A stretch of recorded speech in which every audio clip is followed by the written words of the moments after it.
بہت ہمارے شہر میں ادیبوں کو ہمیشہ کچھ نہ کچھ دے کر رخصت کیا جاتا ہے. ہوٹل کی مینیجر ماہین نے بڑے دلکش انداز میں مسکراتے ہوئے کہا. اتنا سننا تھا کہ برجان کی آنکھیں بھر آئیں اور پھر اس نے کہا مگر میں یہ سب کچھ نہیں دے سکوں گا ماہین. دو چوہے جو پھر مل کر بیٹھے دونوں ہی تھے نیک. ایک چوہے کو کھاگی بیٹی باقی رہ گیا. ایک چوہا جو رہ گیا باقی کر لی اس نے شادی, بیوی اس کو ملی لڑکا ہو یوں ہی پا دی. اب میں نے اس کی بنا لیا. 5 بابے گھر سے نکلے کرنے چلے واک. اچھا ہے جی, بہت اچھا ڈاکٹر صاحب. عمدہ. ایک بابا رہ گیا پیچھے باقی رہ گئے 4. 4 بابے جوش میں آ گئے لگے مچانے شور. ایک بابے کو آ گیا اترو باقی رہ گئے 3 بابے یکدم بولے گھر کو بھاگ چلو. ایک بابے نے بات نہ مانی باقی رہ گئے 2 بابے جو مل کر بیٹھے دونوں ہی تھے ڈرپوک. ایک بابے کو لے گی بیوی باقی رہ گیا. ایک بابا جو رہ گیا باقی کر لی اس نے شادی, بیوی اس کو ملی شکی بند ہوگی یوں واک.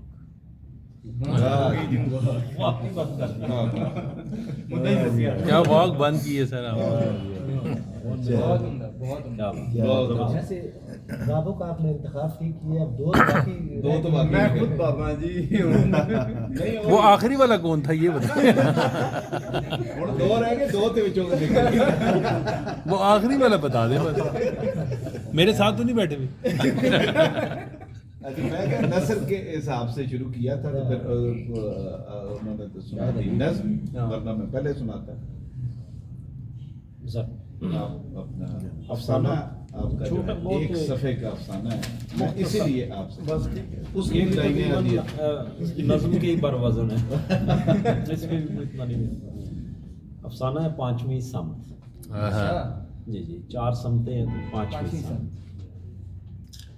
میں نے اسی لمحے منت دل میں مان لی تھی, میرے مالک تو مجھے گزشتہ کیے گناہوں کی معافی دے دے. بے وطنی میں جیل کی بے بس موت سے بچانا. پھر میں نے اپنی منت پوری کر دی. سلاخوں والا دروازہ کھلا, زمین پر اللہ کے حضور سجدہ شکر بجا لایا. جب سپاہی نے پاؤں کی بیڑیاں اتاری اور ہاتھ کڑی کا قفل کھولا تو میں نے جایا کو ان بریکٹ جی لانیاں جو کردار ہے وہ طلاق کا پروانہ وہاں سے ہی اس کے سلٹ کے پتے پر ارسال کر دیا. سلٹ کے بنگلہ دیش. 2 گھنٹے جب آپ بے ہوش رہے تھے دوسرا گھنٹہ, اسی دوران میں نے آپ کی یہ پرانی ڈائری پڑھ لی تھی. کچھ دیر تو جیل سے نکل کر آپ انتظار کرتے. جیل میں قیدیوں کی کان کیوں نہ ملے, آٹے کی روٹی کھا کھا کے دھڑا دھڑ جو موتیں ہو رہی تھی اس کا کیا کرنا. وہ تحریر حسن کے سامنے, وہ جو آپ کی تحریر ہے وہ حسن کے سامنے ہار ماننے والے ایک عاشق کی لگتی ہے. اس میں تو گویا آپ کو جدائی اور دکھ کے صدمے سے اس کے یعنی جایا کے کملا جانے کا بہت خیال تھا. ہاں میں نے دانستہ طور پر اسے اپنے اس بے نام تعلق سے آزاد کر دیا تھا, بلکہ ساتھ خط نے اپنی رضا سے کسی اچھے مرد سے شادی کرنے کی بھی صلاح دی تھی. ہاں صعوبتوں کے گمبھیر اندھیرے میں تمانیت بھرے لمحے یقیناً مداوا ہوتے ہیں. اب اس کی یاد بیماری کی تکلیف کم کر دیتی ہے. میں تو تعظیماً اس حسن کو رائے گاہ ہوتا دیکھنا ہی نہیں چاہتا. کیا اس کے بعد بھی کوئی خط یا رابطہ, کوئی پیغام وغیرہ میرا مطلب ہے اس سے ہوا؟ ہاں وہ اب نہیں ہے اپنے سلٹ والے گھر پہ, مجھے یقین ہے اسی پتے پر. جی بالکل, میں نے اسی پتے پر ٹیلی گرام بھیج دی. ہاں انگریزی میں اور نیچے بنگالی میں بھی لکھا ہوا. اچھا ہے. تو آپ بنگالی جانتے ہیں؟ لکھ لیتا ہوں, پڑھ بھی لیتا, بولتا نہیں. بہت اچھے. چند جملوں میں بہت کیوں؟ ایسا کیا ہوا؟ کوئی ڈر ہے کیا؟ میں نے ڈھاکہ یونیورسٹی میں بنگالی شعبہ زبان و ادب والوں کا حال دیکھا ہے. آپ کی طبیعت میرے خیال میں, ڈاکٹر کو آواز دوں, ڈائری میں سے کوئی یاد بھرا صفحہ سناؤ. ڈاکٹر کو نہیں, میرے ماضی کو آواز دو. بہت اچھے, بہت ہی اچھے سر, بہت ہی اچھے. بہت اچھے. اب صفحہ سٹارٹ ڈائری کا. یہاں کی جھیلیں کمل کے پھولوں سے اٹی پڑی ہیں, لگتا ہے فضاؤں میں برساتوں کا ازل سے رین بسیرا ہے. بادل دنیا کے کسی بھی کونے میں جہاں جا کر برستے ہیں, یہاں سے پوچھ کر جاتے ہیں. زندگی مجھے وہاں لائی ہے کہ جو سرمئی سہاگنوں کا دیس ہے. پٹسن اور ایری چاول کے لبالب پانی بھرے کھیت دور افق تک چلے گئے. بہت اچھے. مچھلی چاول اور ناریل کی بسانگ جھونپڑیوں کے گرد ہلکا جمائے رکھتی ہے. نہیں, آخر سے داستان جہاں سے جایا کا کیا ڈیش. جی میں سمجھ رہا ہوں. اچھا, میں ابھی وہی سے پڑھوں دوبارہ. اس کا بھاری جوڑا موتیے کے نازک پھولوں کا بھی بوجھ برداشت نہیں کرتا. بہت ہی اچھے, بہت ہی اچھے. اس کا بھاری جوڑا موتیے کے نازک پھولوں کا بھی بوجھ برداشت نہیں کرتا. وہ جب گھر کے مختصر آنگن میں جھاڑو دیتی تو اپنے لامبے بالوں کو خاص کر بائیں ہاتھ کی کلائی پر 2 لپیٹے سے دے لیتی. مبادہ کہ وہ بھی ساتھ ہی جھاڑو نہ دینے لگا. ساڑی میں کسمسائے ناریل کے تیلدار بدن لیے حسن کی مجسم تصویر. یہ نہیں جایا. بہت اچھے. پٹسن اور ناریل کے اس دیس کو کس کی نظر کھا گئی؟ جلتی تیلی نے کیا آگ دکھائی کہ سارے کا سارا سنسار ہی جل کر بھسم ہو گیا. بھالوا شاہ اور عامی خوبی کا ورد والے کیا ہوئے؟ مینار پاکستان میں 5ویں سمت پر قرارداد بنگالی میں لکھی ہے. میرا تعلق صرف اس تختی سے, اور پھر روح پرواز کر گئی. یہاں کیونکہ میرا گفتگو کا سلسلہ ختم ہو گیا, لہٰذا میں آپ کو کہانی سناتا ہوں. گاؤں اعلان ہو گیا, نماز جنازہ کا وقت بتا دیا. قید میں کانچ چونے والی روٹی کا جی بھر کر ذکر ہوا. اس کھلے زخم کو قبر کے حوالے کر دیا. البتہ قیامت تیسرے دن آئی جب سفید چاندنی پر سب گٹھلیاں پڑ رہے تھے. کسی نے دور سے آ کر بتایا کہ 2 مہمان سردار علی کو پوچھتے پوچھتے آ رہے ہیں. کسی دور کی زبان بولنے والے دیس سے. سردار علی کی ماں عورت کو دیکھ کر اس سے لپٹ گئی. میرے سردار کی پسند ہے, نی میں صدقے نی میں باری, نی میرے سردار کی پہلی پسند ہے, نی میری سردارنی آ میرے گلے لگ جائے.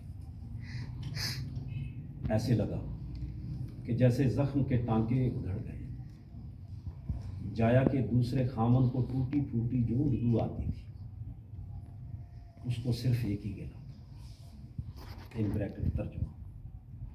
ہم تو ادھر انتظار ہی کرتے رہ گئے کہ ہم پر پاکستان والے اپنا دعویٰ کب دائر کریں.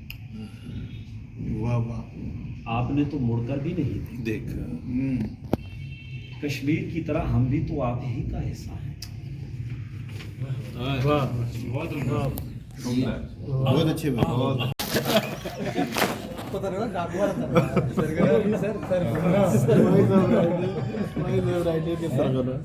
جناب ربائی آپ کی نظر کرتا ہوں. لہجے کی نفاست کوئی ہم سے پوچھے, لہجے کی نفاست لہجے کی نفاست کوئی ہم سے چھوٹا جہا رکا لکھنا اپنے دوستاں نے نا، ہاں یہ رکا بڑا یہ رکا لکھنا اپنے دوستاں نے نا کہ شہر یار میں یہ تار پہلے پہنچ جائے یا میری سانس کا ادار، تیز خوشبوؤں اور پھولوں سے مہکائے ہوئے اس شہر کے قصے تاریخ کے جھوٹ کی طرح میرے ذہن میں رقصہ ہے، تاریخ کے جھوٹ کی طرح میرے ذہن میں رقصہ ہیں، مگر وہاں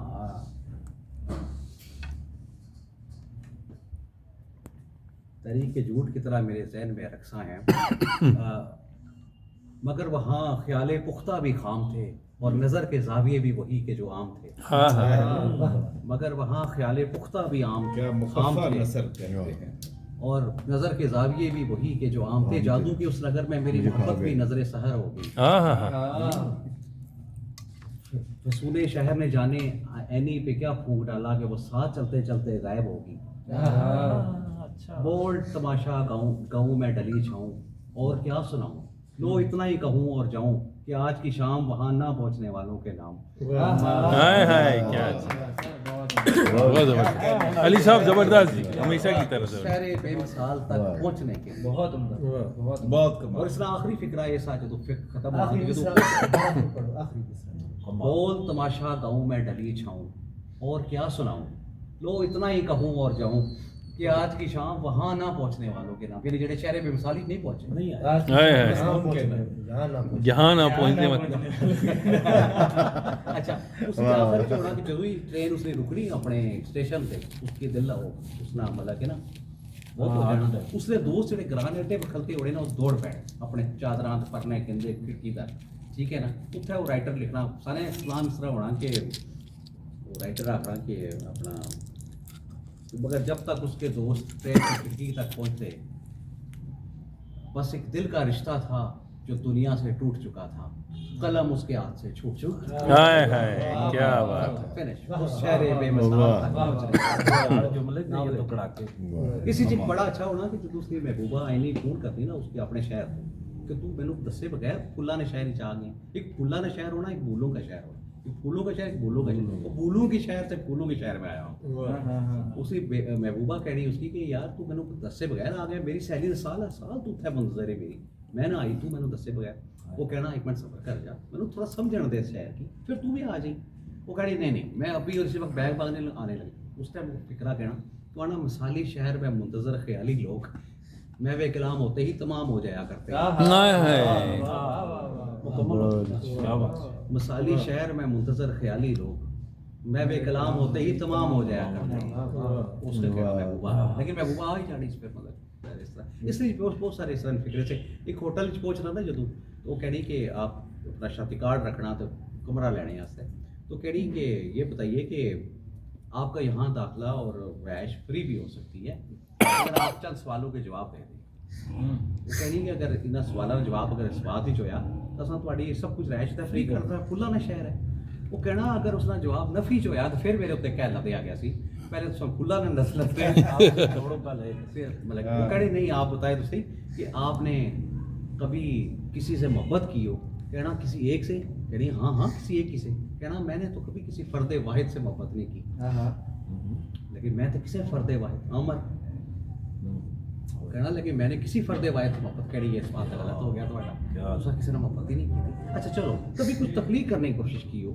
کہنا ایسا ماحول میرے شہر میں موجود ہے، وہاں تخلیق کار پاگل کہلاتا ہے، لوگ اسے پتھر مارتے ہیں، پھر وہ کہنی اچھا چلیں یہ بھی آپ کیا آپ کہہ سکتے ہو، اچھا مطلب کہ آپ اور مطلب ایک سوال اور کرنی تو کہنی آپ کا شہر ایسا عجیب کیوں ہے، وہاں کے لوگ دنیا کے ساتھ کیوں نہیں چلنا چاہتے، وہ آڑا وہ واپس تاریخ میں جانا چاہتے ہیں، حالانکہ تاریخ ہمیشہ آگے کی طرف سفر کرتی ہے،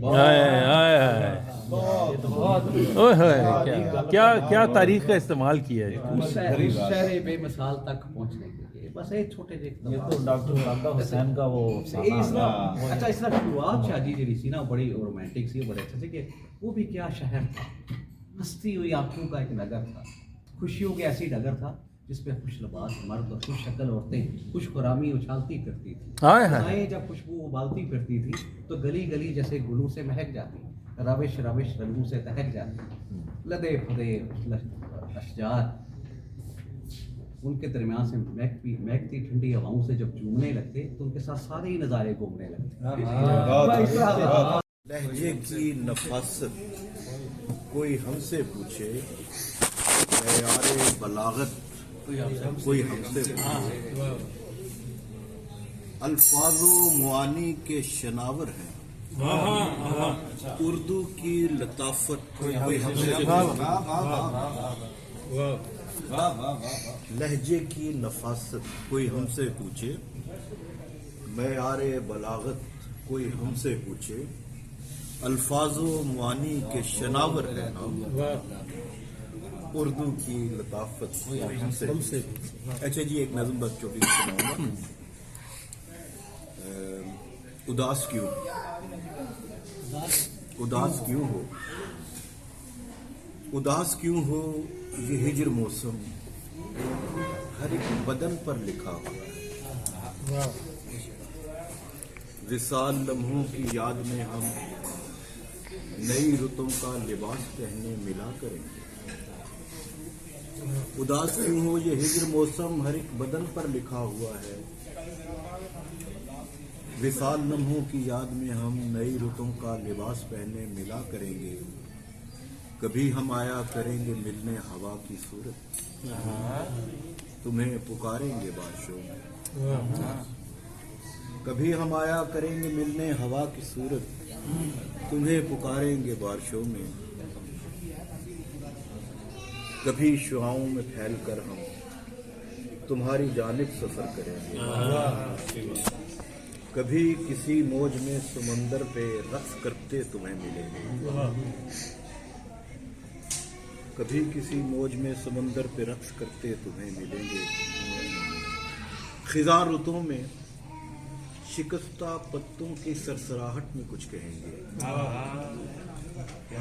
خزاں رتوں میں شکستہ پتوں کی سرسراہٹ میں کچھ کہیں گے. مہیب شب میں فلک پہ تاروں کا روپ لے کر تم ہی سے باتیں کیا کریں. مہیب شب میں فلک پہ تاروں کا روپ لے کر تم ہی سے باتیں کیا کریں گے.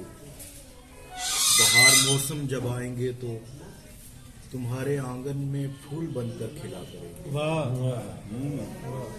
نظر سے اوجھل رہیں گے لیکن جہاں رہیں گے تمہارے بن کے سب. جو ابتدائی جو ہے اس میں بس ایک بیچ میں شارٹ سا سنا دیتا ہوں. آج میں بیزی ہوں، آپ بدھ کے روز صبح تشریف لائے. وہ 3 دن اور پہاڑ جیسی راتیں بے حد بے چینی میں گزری. تیسرا روز مکمل تیاری سے یونیورسٹی پہنچا. پی اے نے بتایا کہ میڈم مصروف ہے، ملاقات روک دی. انتظار کرتے کرتے میں قریبی لان میں گھاس پر ٹہلنے لگا. 20 منٹ کے وقفے کے بعد وہ سامنے آتی ہوئی دکھائی دی. قریب پہنچ کر سلام کیا. جواب میں نے سلام کیا اور احتجاج کیا. میں آپ کا کافی دیر سے انتظار کر رہا ہوں. میں نے معنی خیز انداز میں پوچھا. اچھا کتنی دیر سے؟ تقریباً 20 منٹ سے، میں نے جواب دیا. ایک اہم کام میں مصروف تھی. آپ لوگوں کو اپوائنٹمنٹ دے کر ایسا سلوک کرتی ہیں؟ میں نے مسکراتے ہوئے احتجاجاً کہا. نہیں، میں تو اس سے بھی برا سلوک کرتی.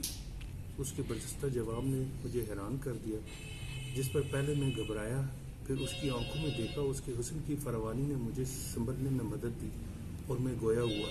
اس کا مطلب ہے میرے ساتھ رعایت برتی ہے آپ نے؟ جی، خصوصی رعایت. مجھے آپ کا خوشگزار ہونا چاہیے. مجھے آپ کا شکر گزار ہونا چاہیے. بہت زیادہ، اس نے شان بے نیازی سے کہا. سفید لباس کی اس کے چہرے پر عجیب رنگ بکھیر رہا تھا. ایک شان بے نیازی سے میرے قرب میں محو گفتگو تھی. کائنات جیسے تھم گئی اور اس کے حسن کو ہر سو پھیلنے کی اجازت ہے. مجھے یاد ہے آپ کسی بک کی ٹرانسلیشن کے حوالے سے بات کرنا چاہ رہے تھے. جی درست فرمائیں. آپ نے آفس میں بیٹھ کر بات کرتے. کچھ لمحے بعد ہم آفس میں تھے. اس نے بڑی خوش دلی سے چائے کی آفر کی اور ہماری گفتگو دھیرے دھیرے بے تکلفی میں ڈھل گئی. ویسے اس بات کی داد دینی پڑے گی، آپ بولتی بہت اچھا ہے، آپ بناتے بہت اچھا ہے. اس نے جواب دیا. نہیں، میں سیریس بات کر رہا ہوں. میرا مطلب ہے کہ آپ عام خواتین سے تھوڑی مختلف ہیں. آپ بھی مختلف ہیں. میرے خیال میں آپ سمجھتے بہت اچھے ہیں. یہ اندازہ کیسے لگایا؟ مجھے پتہ ہے عورت مرد کو پہچان لی. پھر آپ کو یہ بھی معلوم ہوگا کہ میرے جیسا مرد کس مزاج کی عورتوں کو پسند کرتا ہے. I am sure you have good taste. آپ کو ایک بات بتاؤں، sure you are the woman of my taste. اس کی آنکھوں میں عجیب سی چمک ابھری اور چہرے پر تغیر کے اثرات نمایاں تھے. مسکراہٹ نے ہمارے درمیان حجاب کا پردہ گرا دیا تھا. وہ خاموش ہو گئی تھی جیسے کسی گہری سوچ نے اسے آ لیا ہو. اس نے چائے کے کپ میں چینی ڈالی اور سکاتے ہوئے بولی، آپ کی چائے. اس کی نظریں اب مسلسل جھکی ہوئی تھیں. میں نے بلا ارادہ کپ اس کے کپ سے ٹکرایا. اس نے فوراً میری طرف نظریں اٹھائی. آنکھوں میں واضح پیغام تھا. ایسے کیوں دیکھ رہے ہیں؟ یہ آفس ہے. معذرت، میں نے پہلو بدلتے ہوئے کہا. اب آپ کو معذرت کی بھی ضرورت نہیں. میں آپ سے ایک بات کرنا چاہتا ہوں، آپ مائنڈ تو نہیں کریں گی؟ بھائی یہ تو بات پر ڈپینڈ کرتا ہے، مائنڈ کرنے والی ہے یہ. 2-4 جملوں کے تبادلے سے ارد گرد کی فضا معطر ہو چکی تھی. باتیں کیا منظرنامہ بناتی جائیں گی. مائنڈ کرنے والی نہیں ہے، لیکن آپ سے اجازت لے رہا ہوں. بات کرنے کی اجازت دے دی ہے، لیکن مائنڈ کرنے کا فیصلہ سننے کے بعد ہوگا. دیکھیں، اگر فرض کر لیں آپ کو برا لگے، پھر بھی آپ ناراض نہ ہونا. آپ کہیں تو اتنا سسپینس کیوں پھیلا رہے ہیں؟ مجھے آپ کے خوبصورت پاؤں دیکھنے ایک لمحے کو یوں لگا جیسے پوری یونیورسٹی کی گھنٹیاں ایک ساتھ بج اٹھی ہوں اور کلاسز میں ابدی تعطیلات کا اعلان ہو گیا. میرے پاؤں، مشرقی عورت کی ساری حیا اس کی آنکھوں میں اور تمام عالم کی خوبصورتی اس کے پاؤں میں سمٹ آئی تھی. اس نے اپنے باپردہ پیروں کو ایک نظر دیکھا.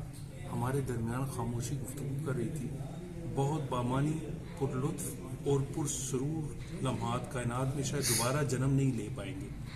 میرے جملے سے اس کی سماعتیں محظوظ ہو رہی تھیں.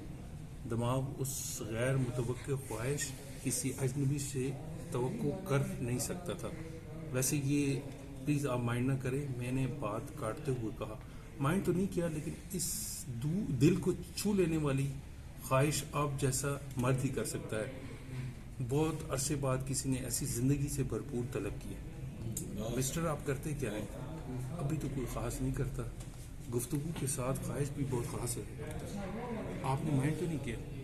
مجھے بہت اچھا لگا ہے آپ کا یہ فرمائش کرنا. پلیز دیکھیں، پھر دکھا دیں. میری نظر اس کے پاؤں پر تھی اور اس کی میرے چہرے پر. شرماتے ہوئے بولی، آپ کی خواہش کا احترام ہے، لیکن میرے پاؤں خوبصورت نہیں ہیں، آپ کو پسند نہیں آئیں گے. جب بغیر کہے کیسے پتہ چل سکتا ہے کہ بات مائنڈ کرنے والی ہے یا نہیں؟ اسی طرح بغیر پاؤں دیکھے کیسے فیصلہ ہوگا کہ خوبصورت ہے یا نہیں؟ پلیز آپ ایک جھلک تو دکھائیں. آپ پہلے شخص ہے جس نے میرے پاؤں دیکھنے کی فرمائش کی ہے.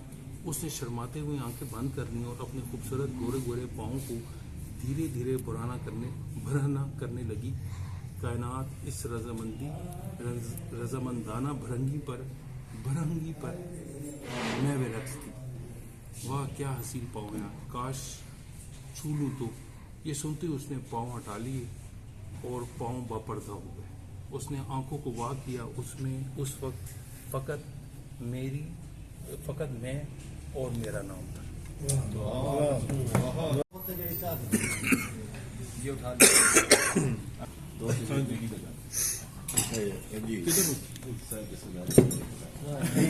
فہد علی صاحب سے گزارش ہے کہ اپنا کلام پیش. 350 کی یہ حالت تو بورڈنگ اب شروع نہیں ہماری ہو رہی ہے. یہ حالت اب ہماری ہو رہی ہے.